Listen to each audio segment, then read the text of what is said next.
వరంగల్లో దహించు అగ్ని, పరిశుద్ధాత్మ విస్ఫోటన సదస్సు ఆగస్ట్ 20, 21, 22 తేదీలలో ప్రతిరోజు ఉదయం 9 గంటల నుండి ప్రారంభించబడును. ముఖ్య ప్రసంగికులు పాస్టర్ ఫోర్డ్ గారు బెంగళూరు, డాక్టర్ జయశీలన్ గారు చెన్నై, డాక్టర్ థామస్ గారు, డాక్టర్ శివ థామస్ గారు దహించు అగ్ని మినిస్ట్రీస్ రాజమహేంద్రవరం. స్థలం Ambedkar Bhavan, LGO colony road, పాత RTC డిపో, హనుమకొండ, వరంగల్. మరిన్ని వివరాలకు 9494940072 మరియు 73. మాతో పాటు కలిసి పాడండి. స్తోత్ర బలి అర్పించేదము, మంచి యేసు మేలు చేసెను. స్తోత్ర బలి అర్పించేదము, మంచి యేసు మేలు చేసెను. చేసెను మేలులెన్నో, చేసెను మేలులెన్నో. ఆడి పాడి పొగడెదను, నిన్ను ఆడి పాడి పొగడెదను. తండ్రి తండ్రి స్తోత్రం, దేవా స్తోత్రం. తండ్రి స్తోత్రం, దేవా స్తోత్రం. స్తోత్ర బలి అర్పించేదము, మంచి యేసు మేలు చేసెను. స్తోత్ర బలి అర్పించేదము, మంచి యేసు మేలు చేసెను.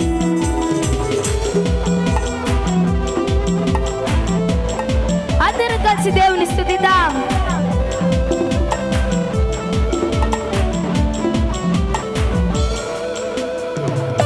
ప్రాణమిచ్చి నన్ను ప్రేమించి పాపం కడిగి క్షమించితివే.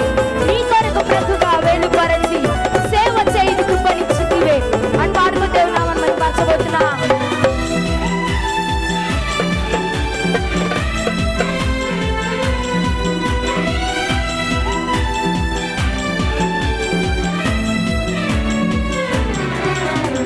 ప్రాణమిచ్చి నన్ను ప్రేమించి పాపం తొలగించి కడిగితివే.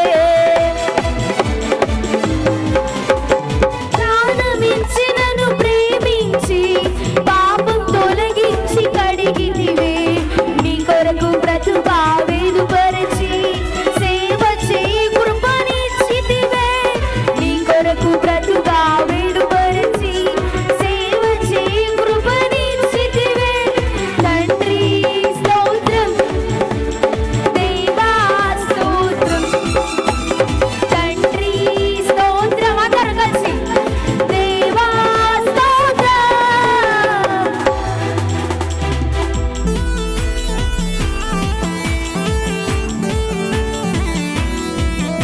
గొప్ప స్వరముతో మొరపెట్టి సిలువ రక్తమును కాచితివే. రక్త కోటలో దాచుకొని శత్రు రాకుండా కాచితివే.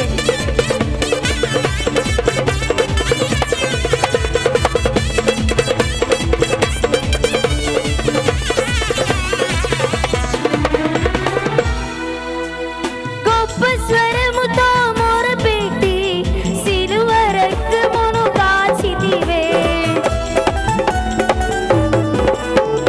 గొప్ప స్వరముతో మొరపెట్టి సిలువ రక్తమును కాచితివే.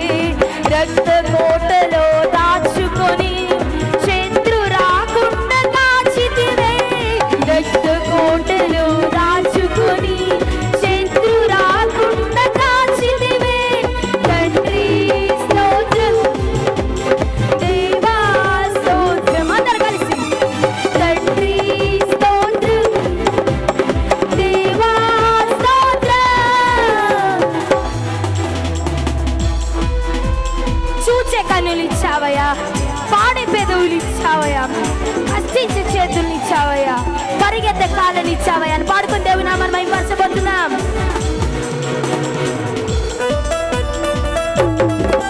చప్పట్లు కొడుతూ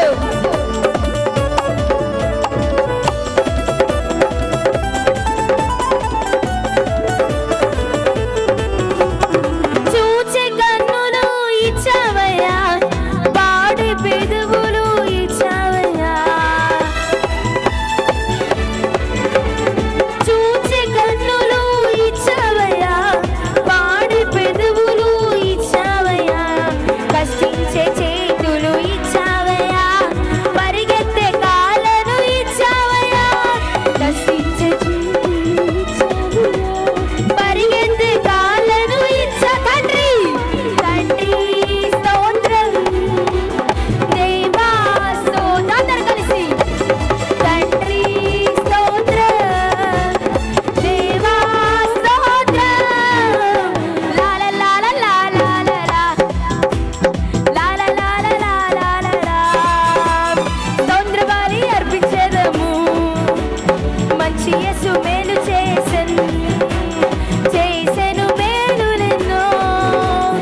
హల్లెలూయా. ఇక్కడ ఎంతమంది దేవుని వాక్యాన్ని ప్రేమించేవారు ఉన్నారు? చేతులు ఎత్తండి. మీరందరూ దేవుని ఒక వాక్యాన్ని ప్రేమిస్తున్నారా? వాక్యం అంటే దేవుడు, దేవుడు అంటేనే వాక్యం. వాక్యం వినేటప్పుడు చాలా శ్రద్ధగా భయభక్తులతో మనం దేవుని ఒక వాక్యాన్ని వినాలి. హల్లెలూయా. మీ జీవితంలో నేను ఇప్పుడు చెప్పబోయే వాక్యం ఒక మార్పును తీసుకురావాలి అని నేను ప్రార్థిస్తూ ఉన్నాను. హల్లెలూయా, హల్లెలూయా. నేను చెప్పబోయే వాక్యం ద్వారా మీ జీవితాలు వెలిగించబడాలి అని నేను ప్రార్థిస్తూ ఉన్నాను. కొన్ని నిమిషాలు మనం దేవుని ఒక వాక్యాన్ని ధ్యానించబోతున్నాం. నా హృదయాన్ని బలంగా తాకిన ఒక మాట ఉంది. ఒక వచనం గురించి మనం డిస్కస్ చేయబోతున్నాం. ఆ వచనం యొక్క సారాంశం ఏంటిదంటే ప్రార్థనలో ఉన్న శక్తి. గట్టిగా చప్పట్లు కొట్టండి. దైవజనులు ఎజెకియా ఫ్రాన్సిస్ గారు ఒక పుస్తకం రాశారు. ఆ పుస్తకం ఏంటిది? ప్రార్థనే జీవం అనే పుస్తకం. ఆ టైటిల్ చూస్తేనే, ఆ టైటిల్ చదివినప్పుడే ఒళ్ళంతా ఒక రకంగా అవుతుంది.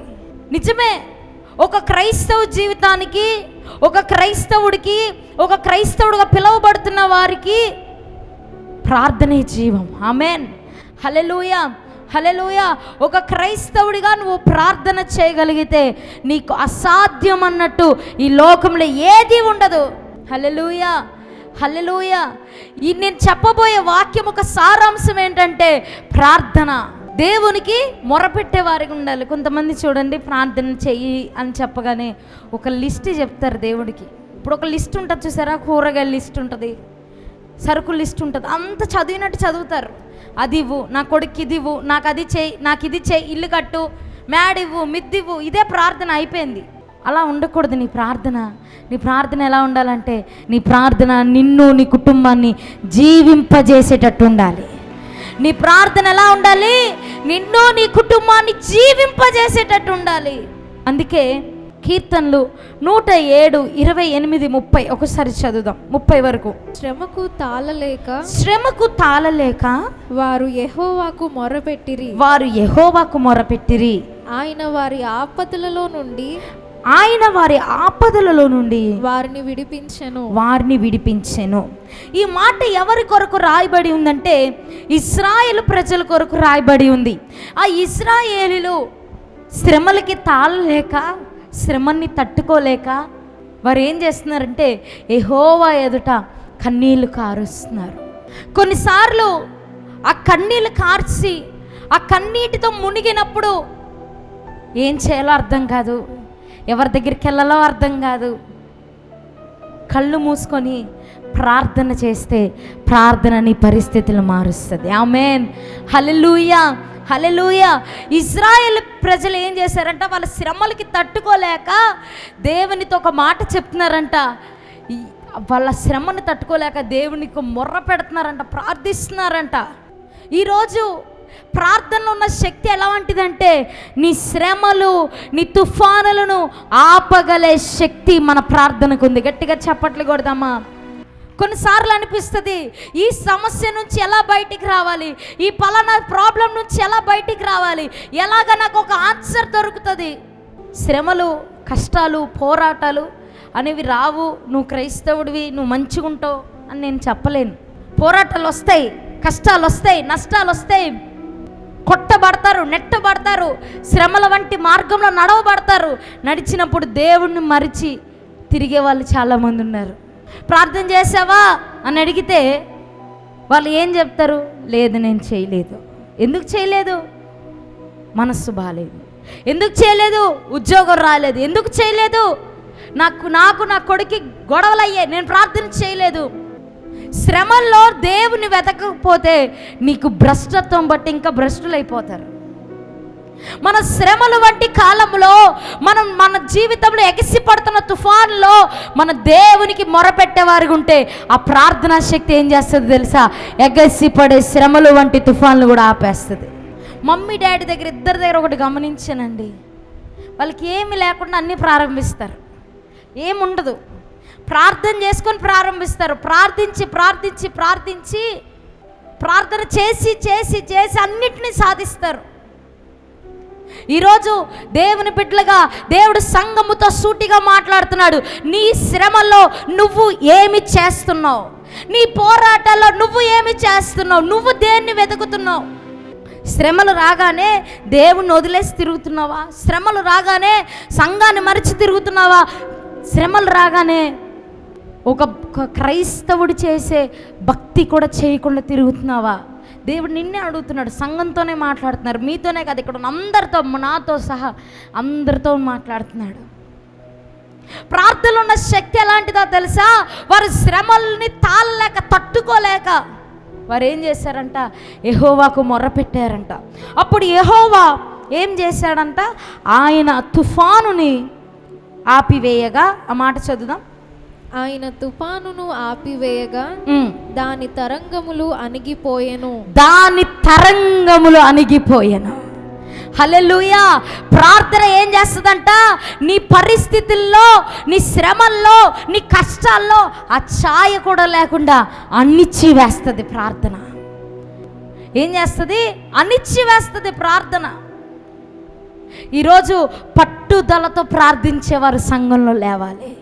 పట్టుదలతో ప్రార్థించేవారు ఇంటిలో ఒక్కరున్నా చాలు, ఇల్లు, కుటుంబం బాగుపడుతుంది. క్రైస్తవుడుగా మనం చేయవలసిన గొప్ప ఆయుధం ఏంటంటే, మనం యుద్ధ కాలంలో ఉన్నాం. మనం పోరాడేది రక్త మాంసంతో కాదు, మనం లోక అంధకార శక్తులతో మనం పోరాడుతున్నాం. బయటికి కళ్ళు కనిపించదు పోరాటం, నీ లోపల లోపల పోరాటాలు జరుగుతూ ఉంటాయి. ఆ పోరాటంలో నువ్వు యుద్ధం చెయ్యాలంటే నీకేం కావాలంటే ప్రార్థనా శక్తి కావాలి. గట్టిగా చప్పట్లు కొట్టండి. మనకేం కావాలి? మీరు చెప్పండి, ఏం కావాలి? ప్రార్థనా శక్తి కావాలి. ఈ లోకంలో పోరాటాల్లో, కష్టాల్లో, ఈ యుద్ధ కాలంలో నువ్వు ఏం చేయాలంటే, బలమైన స్త్రీగా, బలమైన పురుషునిగా, బలమైన కుటుంబంగా మీరు నిలబడాలంటే ప్రార్థన అనే ధూపాన్ని ఇంట్లో ఆరకూడదు. హల్లెలూయా, హల్లెలూయా. ఒక సహోదరి మా అమ్మ దగ్గరికి వచ్చినప్పుడు నేను ఎప్పుడు శుక్రవారం ప్రార్థనకు రాను, అప్పుడే వచ్చాను. నేను అక్కడ పక్కన కూర్చున్నాను. నాకు మమ్మీ దగ్గరికి వచ్చి ఆమె చెప్తా ఉంది, నా భర్త భయంకరంగా కొడతాడు మమ్మీ, భయంకరంగా కొడతాడు, రక్తం వచ్చేటట్టు కొడతాడు, భయంకరంగా హింసిస్తాడు. ఎవరన్నా ఏం చెప్తారు? నీ భర్తను వదిలేసి నీ తల్లి ఇంటికి వెళ్ళిపో అని చెప్తారు. ఈ లోకపు శరీరానుసారుల నుంచి వచ్చే జవాబు ఏంటి చెప్పండి? జవాబు ఏంటి? నీ భర్తను వదిలేసి నీ పుట్టింటికి వెళ్ళిపో, లేకపోతే సపరేట్గా ఉండు, నీ భర్తను వదిలే అని ఈ లోకం శరీరానుసారులు చెప్తారు. మమ్మీ చెప్పిన మాట నన్ను ఆశ్చర్యానికి గురి చేసింది. ఏం చెప్పారో తెలుసా? ఏం కాదమ్మా, ప్రార్థన చేద్దాం, దేవుడు అద్భుతం చేస్తాడు. ఏం చెప్పారు? ఏం కాదమ్మా, ప్రార్థన చేద్దాం, దేవుడు అద్భుతం చేస్తాడు. ఏం లేదు, నువ్వు ఇంటికి వెళ్తే ప్రార్థన చేయి అని ఆమెతో చెప్పారు. మొన్న లాస్ట్ వీక్ కాకుండా అంతకు ముందు వీక్ అనుకుంటా, నేను అందరికీ డాడీ బర్త్డేకి ఇన్విటేషన్ కార్డు ఇవ్వడానికి వెళ్తే ఆ సహోదరి పక్కన వాళ్ళ హస్బెండ్ కూడా కూర్చున్నాడు. అది చూసి నేను ఎంత ఆశ్చర్యానికి గురయ్యాను. ఈరోజు ప్రార్థన నీపై ఎగసిపడే తుఫాన్లే ఆపివేస్తుంది. ఆ ఛాయ కూడా లేకుండా, పలానా శ్రమ నుండి నడుచుకొని వచ్చానండి అనే ఆ ఛాయ కూడా లేకుండా ఏం చేస్తుందంటే ప్రార్థన ఆ తుఫాన్ని నిమ్మలపరుస్తుంది. వారు తాళలేని శ్రమ, తాళలేని బాధ, తాళలేని నొప్పి, తట్టుకోలేని రోగం, తట్టుకోలేని బాధలు, తట్టుకోలేని అప్పుల సమస్యలు, తట్టుకోలేని ఆర్థిక ఇబ్బందులు, తట్టుకోలేని అవమానాలు, తట్టుకోలేని బాధలు, తట్టుకోలేని పరిష్కారాల్లో నువ్వు ఏం చేయాలంటే ఇజ్రాయేల్ ప్రజల్లాగా దేవునికి మొర్రపెట్టడం ప్రారంభించాలి, దేవునికి ప్రార్థించడం ప్రారంభించాలి. ఈరోజు తట్టుకోలేని శ్రమలు వచ్చినప్పుడు దేవునికి దూరంగా వెళ్ళిపోయే అనుభవం కాదు, దేవునికి సమీపంగా వెళ్ళే అనుభవం కలిగి ఉండాలి. ఈ అనుభవం ఏం చేస్తుందంటే ఆ తుఫాన్ని నిమ్మలపరుస్తుంది, ఎగసిపడే తుఫాలు నిమ్మరపరుస్తుంది. నీ న్యాయం కోసం కోర్టుల వైపు, పోలీస్ స్టేషన్ వైపు తిరగడం కాదు, నీకు అన్యాయం జరిగిన చోట ప్రార్థనలు చేస్తే ఎక్కడైతే అన్యాయం జరిగిందో అక్కడే న్యాయ తీర్పు జరుగుతుంది.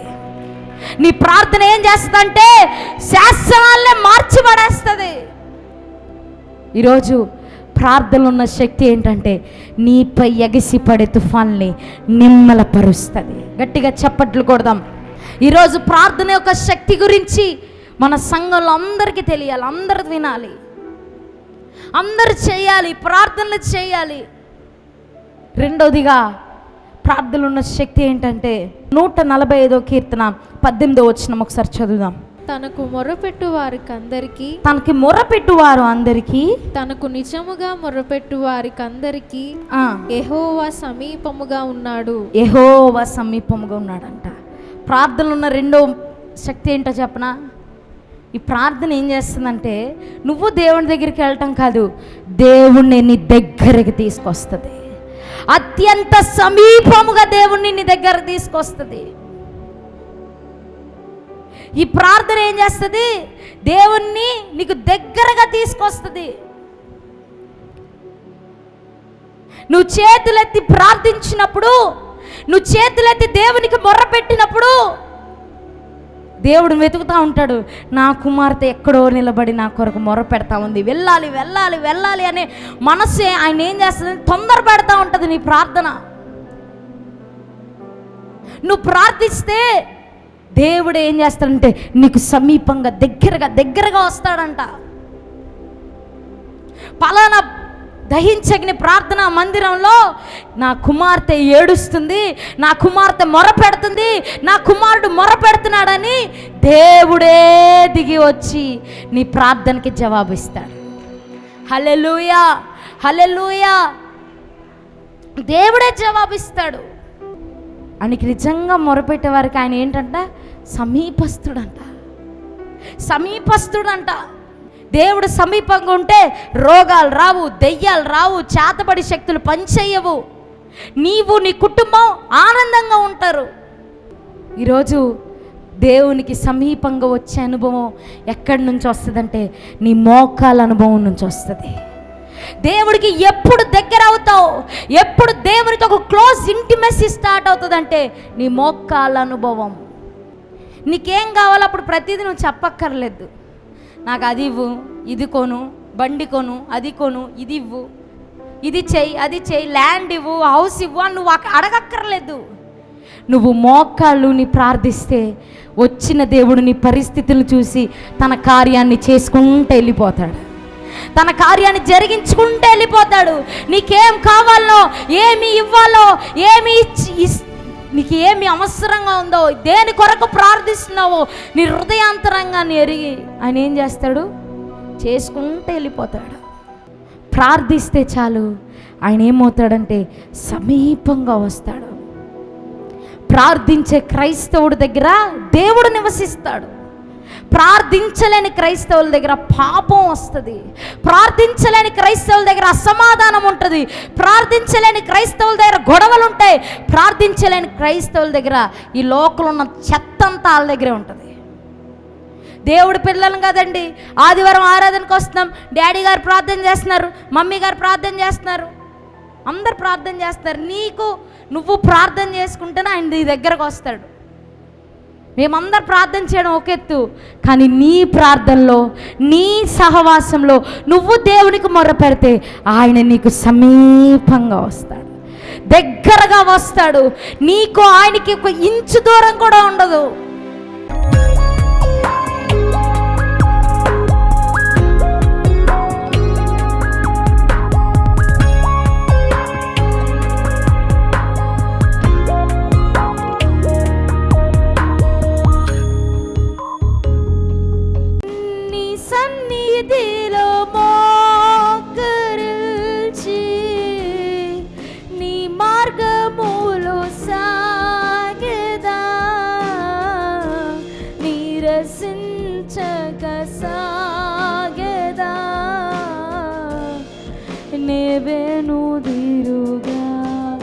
ప్రార్థన చేస్తానయ్యా, ఎడతేకని ప్రార్థనలు చేస్తానయ్యా, ఎడతేకని విజ్ఞాపనలు చేస్తానయ్యా. నాలో ప్రార్థనా బలాన్ని పెంచండి, ప్రార్థనా శక్తిని విడుదల చేయండి. నోరు తెరచి అడగండి. ప్రార్థనా శక్తి నా హృదయంలో ప్రార్థన చేయాలనే మంట మా సంఘ బిడ్డలకి కలుగజేయండి ప్రభా. లోపల వారికి ప్రార్థన చేయాలనే ఆలోచన ప్రభా, ప్రార్థన మీద ఆసక్తిని కలుగజేయండి. విజ్ఞాపన ఆత్మని యేసు నామములో విడుదల చేస్తా ఉన్నాను, యేసు నామములో విడుదల చేస్తా ఉన్నాను. ప్రభా ఎడతేకని ప్రార్థనలు చేయాలి ప్రభా, ఎడతేకని విజ్ఞాపనలు చేయాలి. బలమైన అభిషేకం కుమ్మరించబడును గాక, ఒక కొత్త అభిషేకం శరీరంలోకి ప్రవహించును గాక. ప్రార్థన మీద ఆసక్తి కలుగును గాక, ప్రార్థన మీద ఆసక్తి కలుగును గాక. యేసు నామములో ప్రతి బిడ్డ ప్రార్థన ఆత్మతో నింపబడును గాక, ప్రార్థన శక్తితో నింపబడును గాక, ప్రార్థన శక్తితో నింపబడును గాక. లోపల ప్రార్థన మంట రగిలించబడాలయ్యా, ప్రార్థన శక్తి రగిలించబడాలయ్యా. ఎడతేకని ప్రార్థన చేసేవారు లేవాలి అయ్యా, ఎడతేకని విజ్ఞాపనలు చేసేవారు లేవాలయ్యా. కుటుంబంలో ప్రభు బలమైన వారిగా, ప్రార్థించే వారిగా, ప్రార్థనకి ప్రభు ప్రాముఖ్యత ఇచ్చేవారిగా లేవాలి ప్రభు. అట్టి రీతి అభిషేకం, అట్టి రీతి శక్తి, అట్టి రీతి శక్తి ప్రభువా, అట్టి రీతి శక్తి తండ్రి యేసు నామములో నింపబడుదురు గాక, యేసు నామములో నింపబడుదురు గాక. పరిశుద్ధాత్మ శక్తి వారిలో ప్రవహించును గాక, వారిలో ప్రవహించును గాక. ప్రార్థనాత్మతో నింపబడుదురు గాక, సంఘము ప్రార్థనాత్మతో నింపబడును గాక. విజ్ఞాపన ఆత్మతో ఎడతేకని విజ్ఞాపనలు, ఎడతేకని ప్రార్థనలు చేసేవారు మా సంఘంలో లేపబడాలి రాజా. ప్రార్థన మీద ధ్యాస, ప్రార్థన మీద వాంఛ, ప్రార్థన మీద ఆసక్తి కలుగజేయండి. ప్రార్థన మీద ప్రభువా తండ్రి యేసే ప్రార్థించాలనే భావన వారిలో పుట్టించమని ప్రార్థిస్తూ యేసు నామములో అడిగి వేడుకొంచున్నాం తండ్రి. ఆమేన్, ఆమేన్, ఆమేన్. విశాఖపట్నంలో దహించు అగ్ని ప్రత్యేక స్వస్థత విడుదల కూడిక ఆగస్టు 9వ తేదీన ఉదయం 9 గంటల నుండి ప్రారంభించబడును. ముఖ్య ప్రసంగికులు డాక్టర్ థామస్ గారు, దహించు అగ్ని మినిస్ట్రీస్, రాజమహేంద్రవరం. స్థలం శుభలక్ష్మి కళ్యాణ మండపం, రైల్వే న్యూ కాలనీ, విశాఖపట్నం. మరిన్ని వివరాలకు 9494940072 మరియు 73. విజయవాడలో దహించు అగ్ని సేవకుల కూడిక ఆగస్టు 19వ తేదీన ఉదయం 10 గంటల నుండి ప్రారంభించబడును. ముఖ్య ప్రసంగికులు డాక్టర్ థామస్ గారు, దహించు అగ్ని మినిస్ట్రీస్, రాజమహేంద్రవరం. స్థలం కందుకూరి కళ్యాణ మండపం, జింకానా గ్రౌండ్స్, విజయవాడ. మరిన్ని వివరాలకు 9032224646 మరియు 9032224747. వరంగల్లో దహించు అగ్ని పరిశుద్ధాత్మ విస్ఫోటన సదస్సు ఆగస్టు 20, 21, 22 తేదీలలో ప్రతిరోజు ఉదయం 9 గంటల నుండి ప్రారంభించబడును. ముఖ్య ప్రసంగికులు పాస్టర్ ఫోర్డ్ గారు, బెంగళూరు, డాక్టర్ జయశీలన్ గారు, చెన్నై, డాక్టర్ థామస్ గారు, డాక్టర్ శివ థామస్ గారు, దహించు అగ్ని మినిస్ట్రీస్, రాజమహేంద్రవరం. స్థలం Ambedkar Bhavan, LGO colony road, పాత RTC డిపో, హనుమకొండ, వరంగల్. మరిన్ని వివరాలకు 9494940072 మరియు 73. రాజమహేంద్రవరంలో దహించు అగ్ని సేవకుల కూడిక ఆగస్టు 26వ తేదీన ఉదయం 10 గంటల నుండి ప్రారంభించబడును. ముఖ్య ప్రసంగికులు డాక్టర్ థామస్ గారు, దహించు అగ్ని మినిస్ట్రీస్, రాజమహేంద్రవరం. స్థలం దహించు అగ్ని ఆడిటోరియం, నటరాజ్ థియేటర్, రాజమహేంద్రవరం. మరిన్ని వివరాలకు 9494940072 మరియు 73. ఇది కుటుంబ ఆశీర్వాద కూడిక. ఇక్కడ మేము మా కుటుంబాలను కట్టుకున్నాం. మరి మీరు? అయితే ప్రతి శుక్రవారం రాజమహేంద్రవరంలో జరిగే ఈ కుటుంబ ఆశీర్వాద కూడికలో పాల్గొనండి. ఈ కూడిక జరుగు స్థలం దహించు అగ్ని ఆడిటోరియం, నటరాజ్ థియేటర్, రాజమహేంద్రవరం.